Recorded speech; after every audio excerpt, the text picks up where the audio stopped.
My name is Ruth Calloway. I'm 38 years old. For 15 years, I paid for almost everything this family had, and they paid me back by deciding I wasn't really part of it. Last Thanksgiving, my brother Brett stood up at the head of the table, raised his glass, and announced that our mother's house, the house I had quietly saved from foreclosure with my own money, was being signed over to him. The whole table clapped.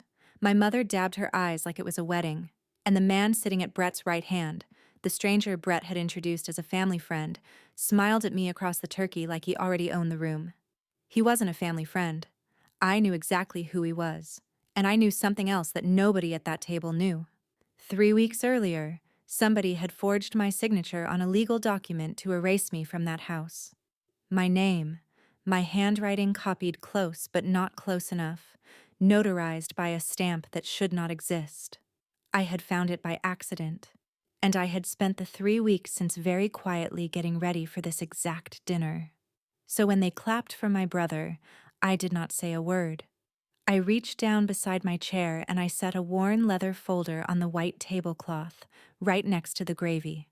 Because every dollar I had ever handed this family came with a piece of paper. Every check had a signature line. And by the time the pie came out, every person who clapped was going to understand what they had actually been celebrating. And the man at Brett's right hand was going to wish he had never driven to Marsh Creek, Ohio. Welcome back to the Unseen Ones stories, where the one nobody noticed turns out to be the one holding everything, and where the quietest person in the room always has the last word. If you have ever been the one who gave and was treated like you owed it, this story is for you. Drop a comment and be sure to subscribe so the next story finds you too. Let me back up, because you need to know who I am before you can understand what I did, and you need to understand my grandfather before you understand me. I am a CPA. I run a small accounting and tax practice 2 hours north of Marsh Creek in Columbus. Just me, a bookkeeper named Pam, and a coffee maker older than she is. I do the books for a hardware store, a dental office, 2 trucking outfits, and about 90 families who hand me the worst paperwork of their lives and trust me to make it make sense. I am good at it. I am good at it because I do not skip steps, and I do not take anybody's word for a number. People think accountants are cold. We are not. We just believe the kindest thing you can do for someone is write it down, so nobody has to argue about it later. I learned that from my grandfather, Walt. He kept the books for the grain elevator in Marsh Creek for 41 years, and he was never once off by a penny. When I was 9, he sat me on his lap at his roll-top desk and let me run the adding machine while he wrote in a long leather ledger with a black fountain pen, the gold nib worn soft from 40 years of his thumb. He let me hold it once. He told me a pen was a serious thing. A handshake is a hope, Ruthie, he said. A signature is a promise. Write it down, and you will never have to remember it wrong, and neither will they. I did not understand then that he was handing me the only thing that would ever protect me from my own blood. I just liked the weight of the pen in my hand. He gave me that pen the year I passed my CPA exam. He was 84, and his hands shook too badly to write anymore. He pressed it into my palm and folded my fingers over it the way you do with something you mean. Keep good books, he said, and keep good people. I have managed exactly half of that for most of my life. The good books were easy. The good people took me 38 years and 1 forged signature to sort out. You have to understand the shape of my family. My father, Raymond, died when I was 22. A heart attack in the church parking lot on a Sunday morning. Gone before the ambulance cleared the lot. After that, my mother, Diane, ran our family the way some people run a small kingdom.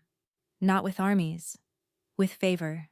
There was a son in that family, and the son was my brother Brett, 2 years younger than me, easy to love, the kind of man who can walk into a room owing everybody money and walk out with all of them feeling lucky to know him. My mother looked at Brett the way other people look at a sunrise, and she looked at me the way you look at the load-bearing wall in an old house. Not with love, with expectation. You do not thank a wall for holding up the roof. You only get nervous when it makes a sound. I was the strong one. That was my assignment from the time I was small. Brett was sensitive. Brett had dreams. Brett needed room to find himself. And finding himself turned out to be a 20-year project the rest of us were billed for. I was the one who filled out her own financial aid forms at 17, who worked the front desk of a highway motel through community college, who never once asked my mother for $1, because asking was Brett's department, and there was only ever enough yes in that house for one child at a time. I told myself that was fine.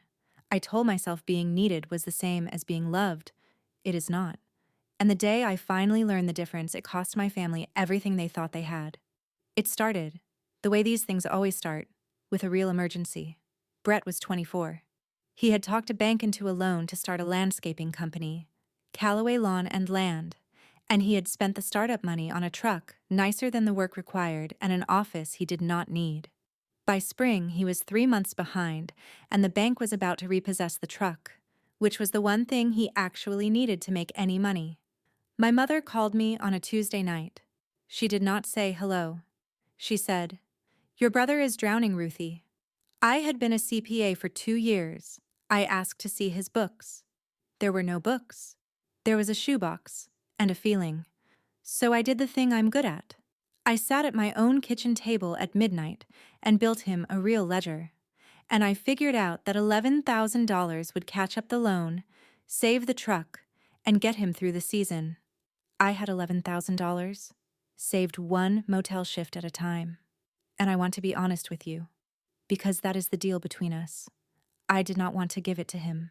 Some quiet part of me, the part that ran the adding machine on Grandpa Walt's lap, already knew how this ended. But my mother said the words that worked on me like a key in a lock. Family takes care of family. So I drove down to Marsh Creek that weekend, and here is the part that changed the next 15 years of my life. I did not just hand him the money. I sat my brother down at my mother's kitchen table, and I wrote out a promissory note, a real one. $11,000, 2% interest, 3 years to repay. Plain language so there could be no confusion. I had my mother sign as a witness, and then I uncapped Grandpa Walt's pen, and I had Brett sign his name on the line. He laughed while he did it. "Look at you," he said, real businesslike. My mother laughed too. They thought it was charming. The careful older sister and her little piece of paper. They signed the way you sign a birthday card, like the words weighed nothing. I capped the pen, put the note in a folder, and I did not tell them that for me, that signature was the most serious thing in the room. Brett never made a single payment on that note. Not one. And the next year, when his business needed saving again, the call came again, and the speech was the same, and so was the kitchen table, and so was the pen. That became the rhythm of my entire adult life. I papered all of it. The truck, the business the second time it went under, my mother's roof when the insurance lapsed, the credit card she could not talk about at church, Brett's down payment on his own house. Every transfer got a note. The small ones I kept casual, a signed line and a date. The big ones I treated like a client facing an audit, because somewhere in the back of my mind, I was always preparing for one. I need to stop and tell you the truth about why I let it go on, because if I do not, none of the rest makes sense. People always ask, how does a smart woman, a woman who does this for a living, keep handing money to a brother who never pays it back, year after year, for 15 years? It is a fair question. I have asked it of myself at 2 in the morning more times than I will admit. So let me be plain. It was not because I was a fool with my money. I was never a fool with my money. It was because every time I said yes, I got, for one weekend, to be a person my family needed. And I had never once in my life gotten to be a person my family wanted. Need was the only door that was ever open to me, so I kept walking through it, and I kept bringing the pen, because the pen was the one part that was mine. They got the money. I got the signature. And some stubborn corner of me believed that one day all those signatures would mean something. there was one note that was not like the others. 6 years ago, my mother nearly lost the house, the one I grew up in, the one my father is buried out of. She had quietly taken a home equity line against it during one of Brett's bad years, then a second. And then she could not carry either, and the bank sent the kind of letters you do not show people, $90,000 to make it whole, or the house went to auction in the spring. My mother did not ask me for $90,000. Even she knew that was too big to dress up as a gift.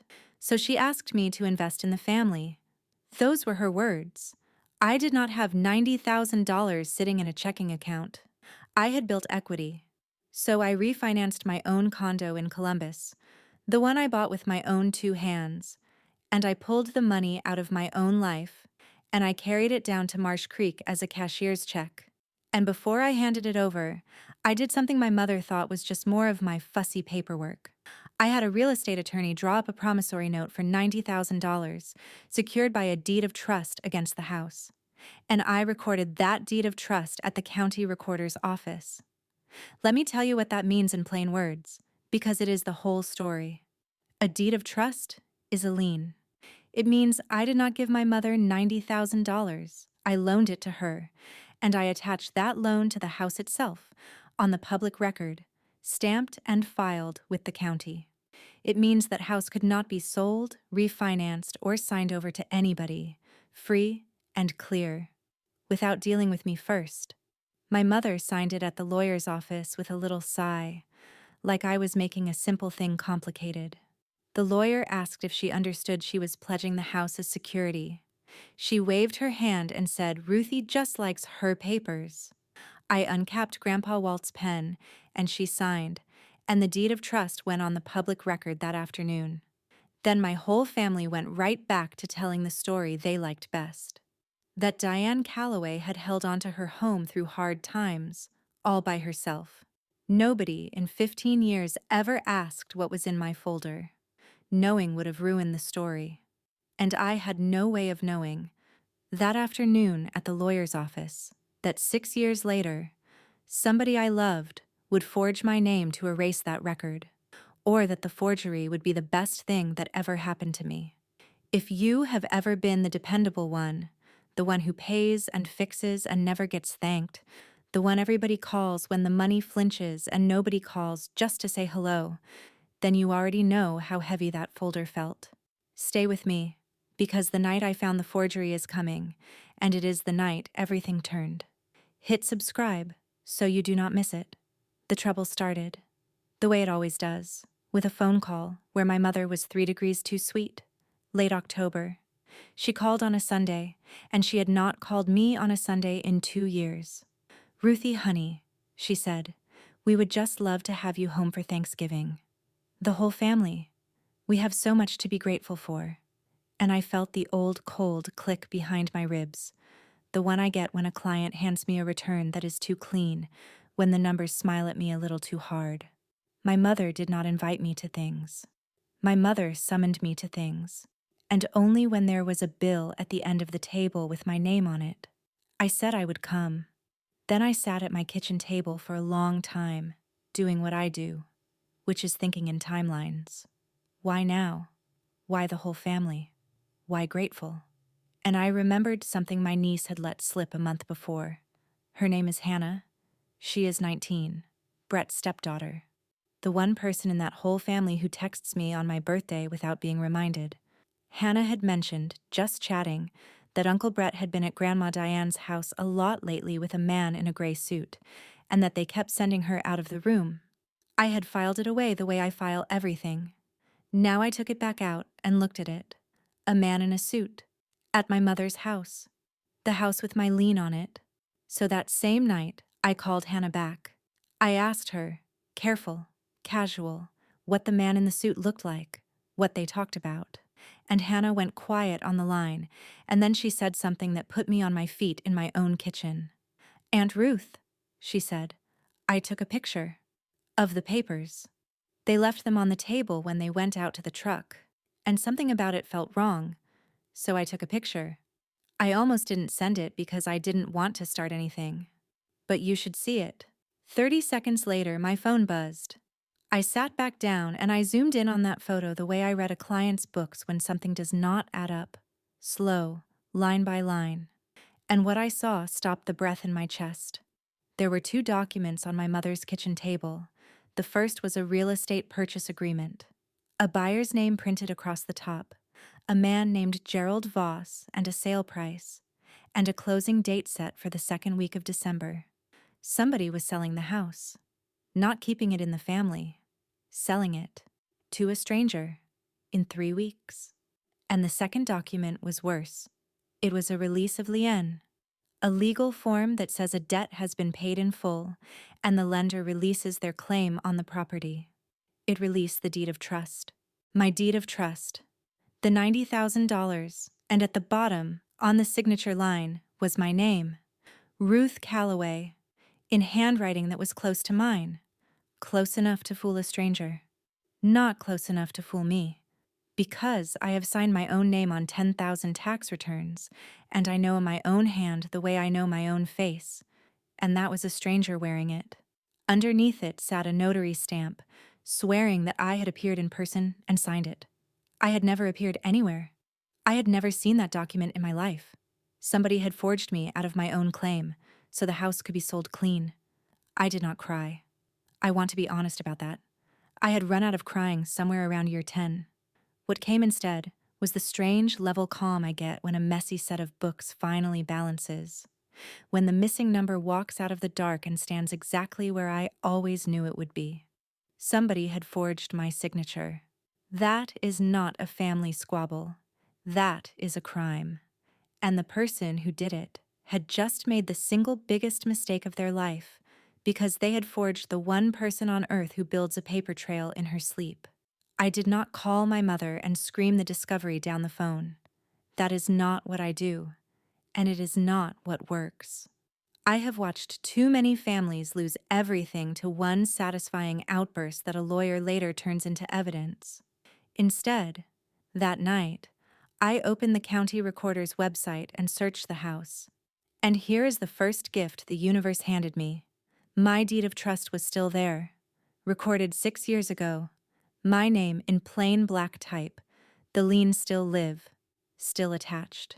The forged release had not been recorded yet. It was waiting, sitting in somebody's folder, ready to be filed at the closing in December, so the title would come up clean and Gerald Voss would hand over his money and walk away with a house that was never fully theirs to sell. I called my attorney first thing the next morning, a careful woman named Joan Pruitt, the same one who had recorded my deed of trust 6 years before. I told her everything. The purchase agreement, the buyer, the closing date, the forged release with my notarized signature. She was quiet for a long moment, and when she spoke, her voice had changed, sharpened. "Ruth," she said, "do you understand what you are holding?" I said I thought I did. She said it anyway, slow, so I would hear all of it. A forged release of a recorded lien is forgery. A notary stamp on a signature that never happened is notary fraud. And depending on the dollar amount, it can be a felony.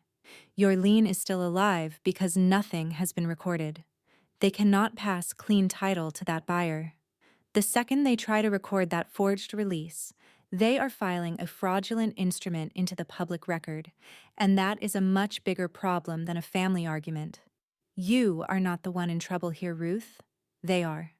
Then she asked me the question that became the whole plan. What do you want to do?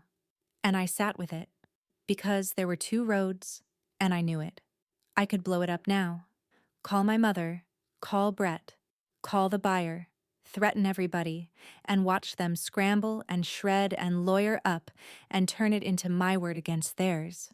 Or I could do the colder, cleaner thing. I told Joan, I want a few things in a folder. A certified copy of the recorded deed of trust, a formal demand for the full balance of every note, and I want the forged release ready to put on a table. Then she said the line I had been circling for a week without letting myself land on it.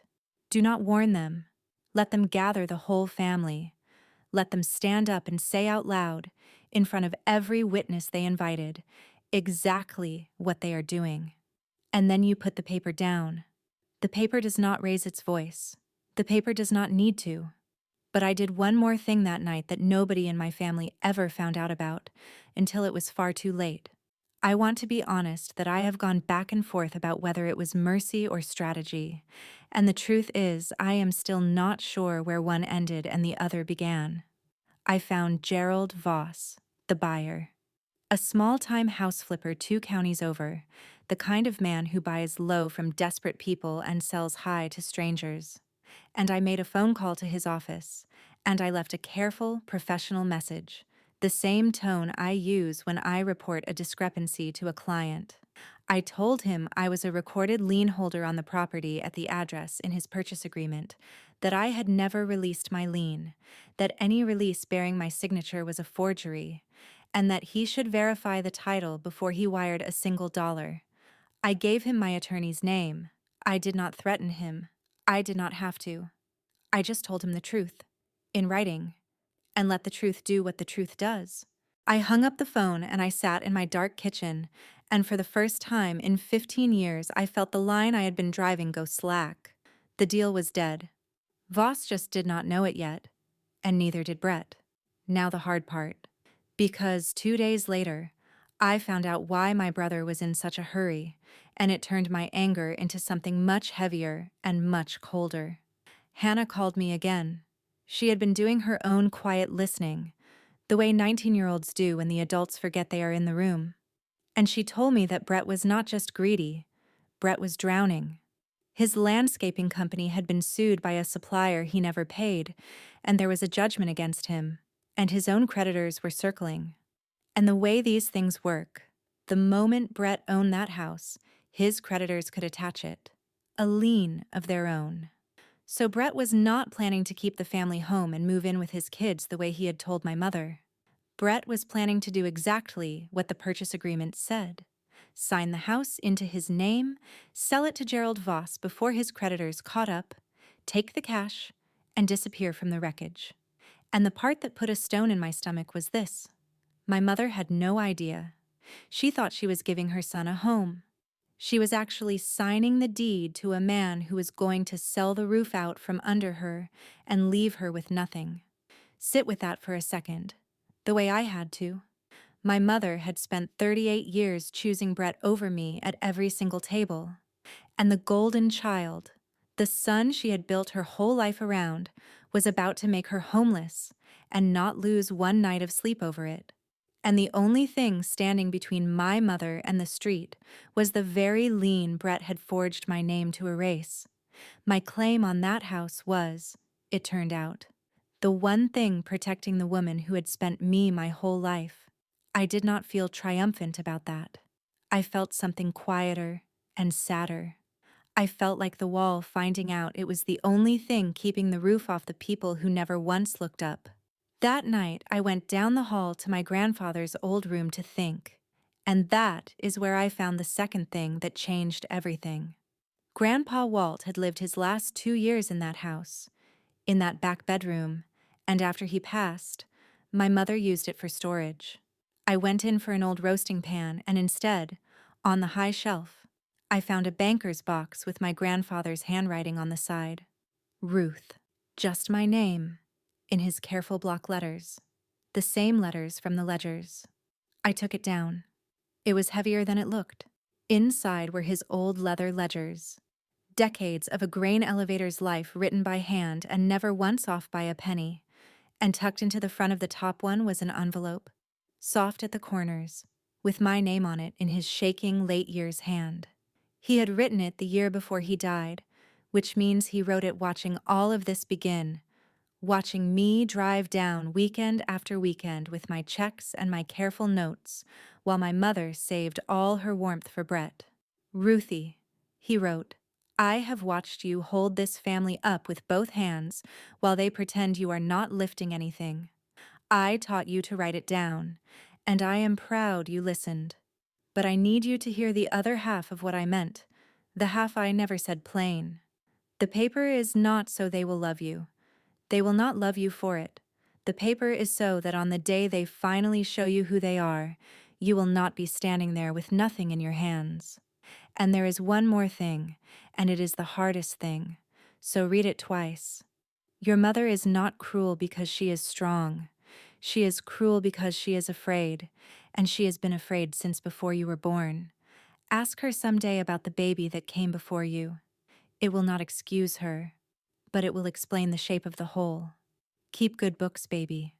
And then, when the books have told the truth, do not let anyone make you small for having kept them. You were never the wall. You were always the cornerstone. There is a difference, and one day, you will be the only one who can tell it. I sat on the floor of that back bedroom with my grandfather's letter in my lap and the box of his ledgers around me, and I let myself cry for the first time in 15 years. Not for the money. The money was just numbers, and numbers do not hurt me. I cried because the one person who ever saw me clearly had seen this exact night coming from his deathbed, and had reached forward through 6 years to put his hand on my shoulder and tell me I was allowed to stop being small. The baby that came before you. I did not know what it meant yet, but it cracked something in me, and the anger I had been carrying made room, just a little, for something more complicated. I know some of you are watching this and feeling your own family in every word. The brother who arrives while you assist. The mother who only calls when the money flinches. The quiet certainty that your love is just a line item to people who would never put themselves on the line for you. If that is landing tonight, type the word receipts in the comments. I read every single one. And subscribe, because what happened at that table is the reason I needed you to hear all of this first. I drove down to Marsh Creek 2 days before Thanksgiving because my mother asked me to come early and help, which is its own kind of tell. Helping had always been my role. Brett got to arrive. I got to assist. I came in through the side door the way I had my whole life, and the house hit me the way it always does. Lemon polish and old wood smoke, and underneath it the smell that is just the smell of the place you were a child. The house I had saved. The house with my name filed at the courthouse and a forged release of that name sitting in my brother's folder. My mother had me peeling potatoes within 4 minutes of walking in the door. She was happy. That was the strange part, and now that I knew what I knew, it was unbearable. She moved around that kitchen lighter than I had seen her in years, humming, because in her mind a great weight was about to come off her. The house was about to become Brett's, and she would get to be the mother who provided for her son, and the whole town would get to admire her one more time. She had no idea she was humming in a house she was 3 weeks from losing, betrayed by the one child she had never once doubted. I peeled potatoes and watched my mother be happy on the edge of a cliff she could not see, and I made a decision I had not fully made until that moment. I was not going to let Brett put her out, not because she had earned my protection. She had not. Because I was not going to become the kind of person who let it happen just to watch her suffer. That is the line my grandfather drew in his letter, and I was going to hold it. Brett came by that first evening to drop off folding chairs, and he found me at the sink with my hands in potato water, and he could not help himself, because the universe made him a man who cannot leave a quiet moment alone. "Big sister," he said, grinning, leaning in the doorway. "You hear the good news. Mom is finally getting her affairs in order." I kept peeling. I asked what that meant. He shrugged. Easy, careless. A man who had never once had to know what a thing cost. "House is coming to me," he said. "Makes sense. I have got the family, I have got the kids. You are up in the city, you do not need it."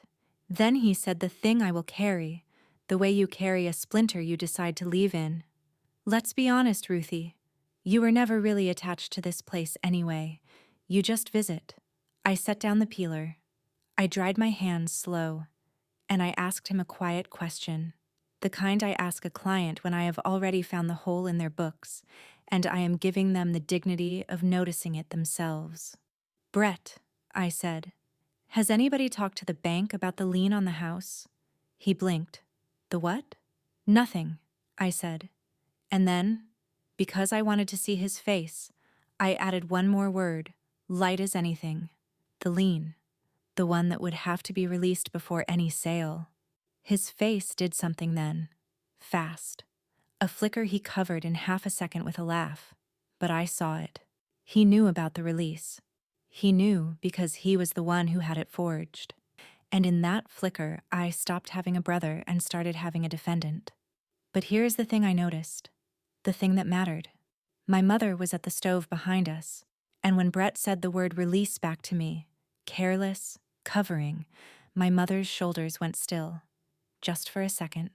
Like a woman who had heard a word she was not supposed to know. And I filed that away, because I did not yet know how much my mother knew, and the answer to that question was going to decide how much mercy I had left when the moment came. He left, gravel under his tires all the way down the drive, and I stood in my mother's kitchen with my hands smelling like potato water and Grandpa Walt's pen in my coat pocket by the door, and I knew exactly what I was going to do. I only had to decide how to do it so cleanly that no one could ever call it cruelty, and so completely that no one could ever do it to my mother or to me again. The night before Thanksgiving, I could not sleep, so I did what I always do with a wound. I worked. I sat at the kitchen table after the house went dark, and I laid it all out one more time, the way I lay out a case before a build. The notes, 15 years of them, everyone signed. The recorded deed of trust, alive and live and mine. The forged release, the crime that would undo my brother, the purchase agreement, the secret sale, and the demand letter from Joan, ready. Then I did the last quiet thing. I called a number Joan had given me, a detective named Reyes, in the county sheriff's financial crimes unit. I did not file anything yet. I just told him plainly that I had reason to believe a forged and falsely notarized document was about to be recorded in a real estate closing, and I asked him what a person should do. He took my name and number. He told me that if what I was describing was accurate, it was exactly the kind of case his office moved on, and he told me to keep everything, every original, and not to confront anyone, because frightened people destroy evidence. I told him I had no intention of confronting anyone. I was going to host Thanksgiving. Thanksgiving came gray and cold, the kind of Ohio November where the sky never quite decides. By 2 o'clock the house was full. My mother had invited everyone. Aunt Carol and Uncle Dale, 3 cousins, the pastor and his wife, 2 neighbors who had known my father, and Hannah, 19, who found me in the kitchen and hugged me hard and whispered, "He's bringing the suit, man," like a warning. And he did. Brett walked in at 2:15 with Gerald Voss at his shoulder, and he introduced him to the room as a business advisor and family friend, and Voss shook hands and smiled and let himself be folded into the warmth of a family table he was planning to help empty. I recognized him from Hannah's photo and from the public records I had pulled. I knew his name, his county, his game. And Voss did not know that the lien holder he had gotten one careful phone message from the week before was the woman peeling rolls at the end of the counter. Not yet. The table ran the whole length of the dining room. My mother's good cloth, the candles, the turkey Brett carried in like a trophy he had personally hunted. Brett sat at the head, in my father's old chair, like he had been measured for it. Voss sat at his right hand. I sat near the end, by the kids, where the placemat is always a little shorter than the others. I set my purse on the floor beside my chair, and beside my purse, I set the folder. Nobody noticed. Nobody ever noticed the folder. We ate. The talk went the way that talk goes, loud and easy. Everybody circling the thing they had really come to witness. And then, when the plates were mostly cleared and my mother caught Brett's eye and gave him the little nod she had been giving him his whole life, Brett stood up and tapped his glass with his fork. He has always loved a toast. It is the one place he gets to be the size he feels inside. The room hushed. "I want to say something," Brett said. "It has been a hard few years for this family. We lost Dad. Mom has carried so much, but we are turning a page. As of next week, Mom and I have decided that this house, the home Dad built this family in, is being signed over to me. So it stays in the family. So it is protected for the next generation. He raised his glass and smiled around the table, and his eyes flicked once to Gerald Voss, a private little flick, two men sharing a joke nobody else could see. And I just think Dad would be proud, Brett said, to see us keeping it together. The table broke into applause. Real applause, the easy kind. The kind that only happens when nobody clapping thinks there is a single soul at the table they need to worry about. My mother turned to me then, glowing, generous, certain. "Ruthie," she said loud enough for the room. "You do not mind, do you, sweetheart? You have always been the one who lands on her feet." There it was, the family motto, said one more time in front of everyone like a benediction. Ruth lands on her feet so nobody has to catch her. The whole table looked at me, soft with pity, waiting for me to nod and pass the rolls and disappear the way I always had. I did not nod. I set my napkin on the table. I picked up the folder, and I stood, and I felt strangely, perfectly calm, the way I feel when a long set of books finally balances and both columns agree. "Before anyone signs anything," I said, and my voice came out level and clear and carried farther than I expected. "There are a few things everybody at this table should understand." The applause died. Brett's glass came down slow. My mother's smile froze, pinned in place like a corsage. And Gerald Voss, the suit man, went very still, because some animal part of him had just connected a careful phone message from the week before to the calm woman standing up at the end of the table. I opened the folder. I did not throw anything. I did not raise my voice. I have learned that the loudest thing in a room full of people used to being agreed with is somebody who refuses to get loud. I laid the documents on the white cloth, one at a time, face up, the way I lay exhibits in front of a client who needs to understand their own situation. The first page. "This," I said, "is a promissory note for $90,000, signed by you, Mom, 6 years ago, the week the bank was going to auction this house. I did not give you that money. I loaned it to you, and I secured it with a deed of trust against this house, recorded at the county courthouse. I set down the certified copy, the county seal stamped red in the corner. This is the recording. It is public. It has been there 6 years. Any of you could have looked. None of you ever did." A murmur started, low, confused. Aunt Carol leaned toward Uncle Dale.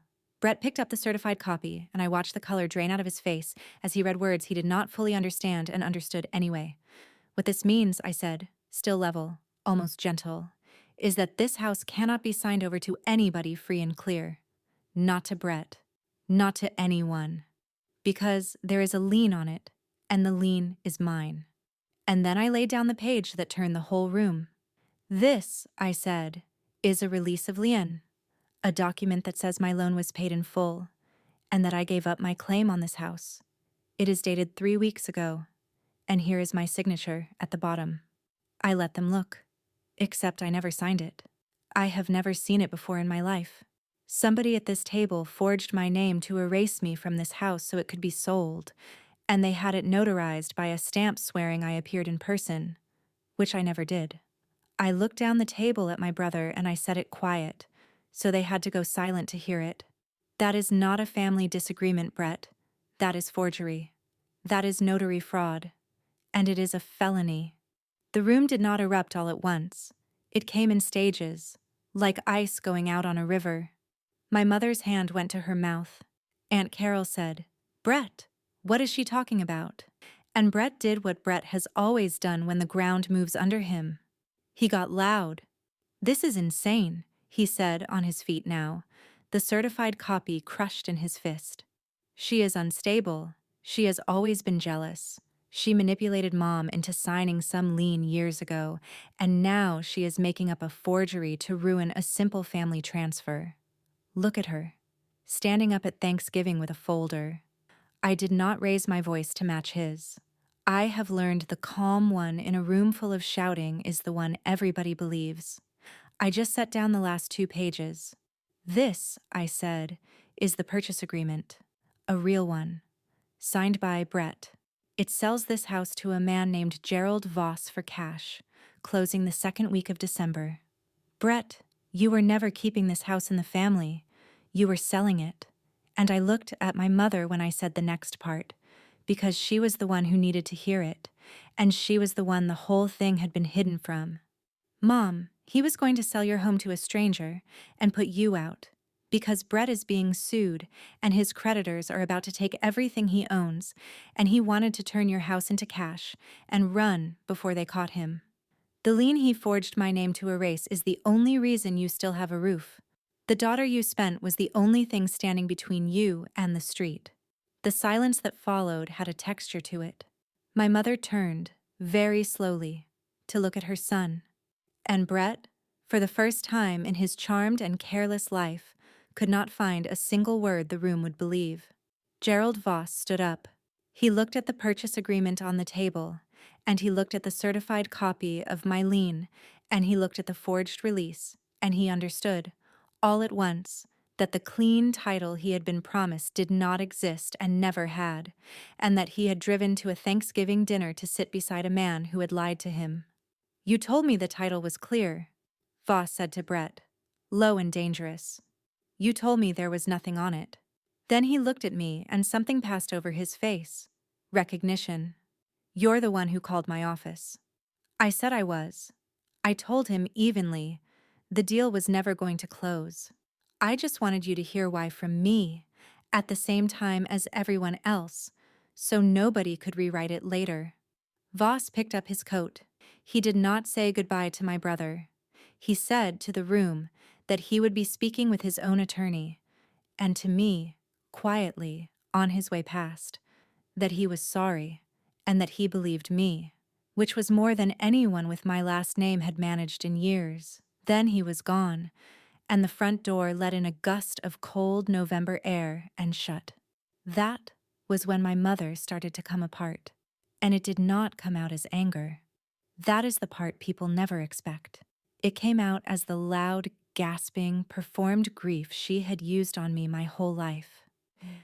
After everything I sacrificed, she said, to the room full of relatives and the pastor and the neighbors who had known my father, my own daughter, humiliating this family at Thanksgiving. And for 1 second, the old machinery worked. The room shifted. The sympathy started to tilt her way. But nobody crossed the floor to comfort her. Not one person. Because Aunt Carol had read the lien over Brett's shoulder, and the pastor had heard the word forgery, and the neighbors had watched a man in a gray suit walk out of a house he had come to buy. The story my mother had spent 38 years telling. The one where she held everything together and I was the cold, difficult, jealous one, came apart in front of the only audience she had ever wanted to perform it for. Hannah crossed the room and came and stood beside me and took my hand. I let her, because she was the only one in 15 years who had ever reached for my hand instead of my wallet. And I want you to understand, because it is the only thing that ever really mattered. I never raised my voice. Not once. I stood in the middle of all of it, my mother gasping, my brother gray-faced, an entire Thanksgiving table frozen with their pie going cold, and I felt the stillest I have ever felt in my life. A neighbor near the back, an old man who had known my father, said it just loud enough to carry. Lord, he said. The one they spent was the one holding the whole thing up, and I watched the truth move across the table, face by face, landing finally where the laughing used to be. I picked up the demand letter and set it down in front of Brett, the one with the full balance of every note, $112,000 with interest, and my lawyer's name at the bottom. I did not slide it across dramatically. I just placed it, the way I place anything when I'm done with it. The notes are real, I said. The lien is real. The forgery is real. And it is already with a detective named Reyes at the county sheriff's office, because the moment you forged my name, this stopped being a family matter and became a police matter, and I do not get to unring that bell, and neither do you. I buttoned my coat. And then I said the thing I had driven 2 hours and waited 3 weeks, and held inside for 15 years to say, and I said it soft, because the soft ones land hardest. I am not asking for thanks. I am not even asking for an apology. I just stopped paying to be the wall you all stand on while you decide I am not in the room. My mother said it one more time, smaller now, the last coin she had to flip. After everything I did for you. And I looked at her, and I thought about my grandfather's letter, about the baby that came before me, about the shape of the hole, and I felt the anger make just a little room. I will deal with you about the house, Mom, I said. I am not going to let your son put you on the street. But the lying stops, and the free money stops, and from tonight, everything goes through my lawyer. Then Hannah walked me to the door, past tables of people who were not clapping anymore, and I felt their eyes. And for once in my life, I did not mind them. I did not slam a single door on my way out of that house. I just finally, after 38 years, stopped holding one open. The fallout came in the shape I expected, just faster, and in one shape I did not expect at all. The sale died the night Gerald Voss walked out the door. He never closed. He got his deposit back through his own lawyer, and he was furious, but not at me, at Brett, who had promised him a clean title that was never clean. Brett's landscaping company folded for the last time that December, because without me quietly catching him every 18 months, the man could not carry his own weight, and never could have.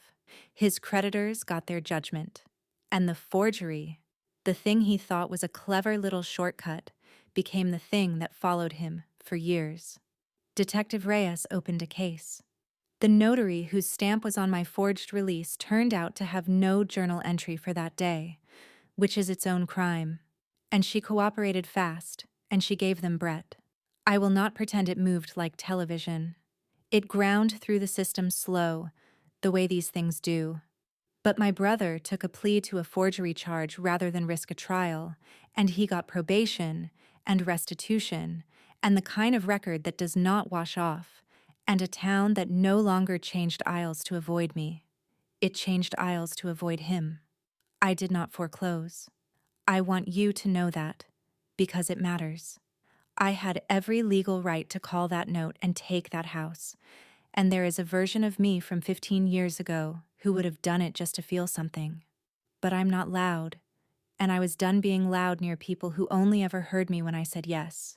So I did the colder, cleaner, harder thing. Through Joan, I offered my mother terms. She could stay in the house I had saved, as long as she lived, on the condition that the lien stayed recorded, so that Brett could never touch it again, and that the quitclaim to him was dead and buried. The small notes, the truck, the cards, 15 years of them, I forgave outright, in writing, on the record, so no one could ever say I had been cruel. The house lien I kept, alive, mine, the way my grandfather would have wanted. The only thing now standing between Diane Calloway and the consequences of her own favorite child. And then, a month after Thanksgiving, my mother asked me to come sit with her. Just the two of us. No folder, no lawyer, no Brett. I almost did not go, but I went. And in her kitchen, in the house I had twice now saved, my mother told me about the baby, a boy born 2 years before me who lived 11 days. She told me she had decided, in the worst grief of her life, that she would never love a child that much again, because loving that much was a thing that could kill you. And then Brett came, easy and golden and so much like the boy she lost, and she poured all of it into him, all the love she had walled off, and she made me the strong one so that she would never have to be afraid of losing me because you do not let yourself need the wall. It does not excuse her, she said. I know it does not. And I said, no, Mom, it does not. But thank you for finally telling me the shape of the hole. It was not forgiveness. It was something quieter. It was two women finally looking at the same true thing across a kitchen table, 38 years too late, but not never. The one relationship I kept whole was Hannah. She calls me now, not when she needs something, just to talk. She switched her major to accounting, if you can believe it. Last month, She drove up to Columbus and I made her dinner, and I took Grandpa Walt's pen out of the drawer and I let her hold it, and I told her what he told me. A handshake is a hope, a signature is a promise. Write it down, and you will never have to remember it wrong, and neither will they. She did not laugh the way Brett laughed all those years ago. She held it like she understood it weighed something, and it does. I keep my grandfather's ledgers on the shelf above my desk now, where my own files used to sit. And here is the last thing. The thing I found in the bottom of that banker's box weeks later, under all the leather ledgers, that I almost missed. A single page in a different hand. My father's hand. Raymond. A note he had written to my grandfather the year before he died in that church parking lot, asking Walt to help him quietly set up an account for me, his daughter, the responsible one, the one he worried his wife would always overlook. He wanted to start a fund so that one day I would have something of my own that nobody could spend. He died before he finished it. He never told me. But he had seen me. The quiet man in the recliner who never fought for me out loud had been trying, in his own small, failed way, to make sure I was not left holding nothing. I sat with that page for a long time.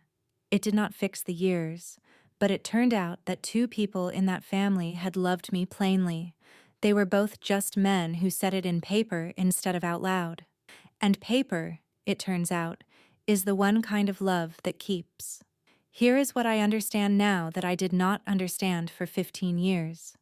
Generosity is not a debt that the people you love get to collect from you forever. Love is not a standing account that only runs one direction. And the day you finally sit down and balance the books, you find out very quickly who valued you and who only ever valued the money. My family spent 15 years certain my kindness was something I owed them, and one of them was willing to forge my own name to keep collecting. They were grateful for exactly one thing, and they never even knew it. They were grateful that in all those years I had never once added up the total and let them see the number at the bottom. So I added it up. I let them see it. And I'm free. That is my story.